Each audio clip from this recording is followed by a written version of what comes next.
High, আমি বৈশালী। আজ সকালবেলায় তাড়াতাড়ি রেডি হয়ে বেরিয়ে পড়লাম।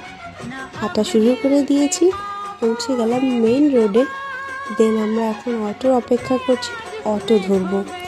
এমনি সময় আমরা মেট্রো করে যাই, বাট আজকে যেহেতু সানডে তো মেট্রো বন্ধ, তাই অটো করে স্টেশন যেতে হচ্ছে। পৌঁছে গেলাম স্টেশন, আর আমাদের ট্রেন জার্নি হয়ে গেল শুরু।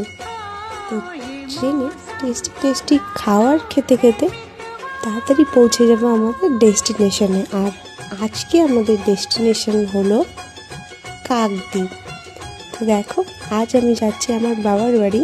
তো তাড়াতাড়ি নেমে গেলাম কাকদ্বীপ স্টেশনে। দেখলাম বাবাও নিতে চলে এসছে, তাড়াতাড়ি বাড়ি চলে গেলাম। আর রীত এদিকে দিদুন ডাকতে ডাকতে ঘরে ঢুকছে। তারপর দুপুরবেলা মায়ের হাতে খাওয়া দাওয়া করে নিয়ে একটু রোদে বসে টক কাটছিলাম। দেখা হচ্ছে।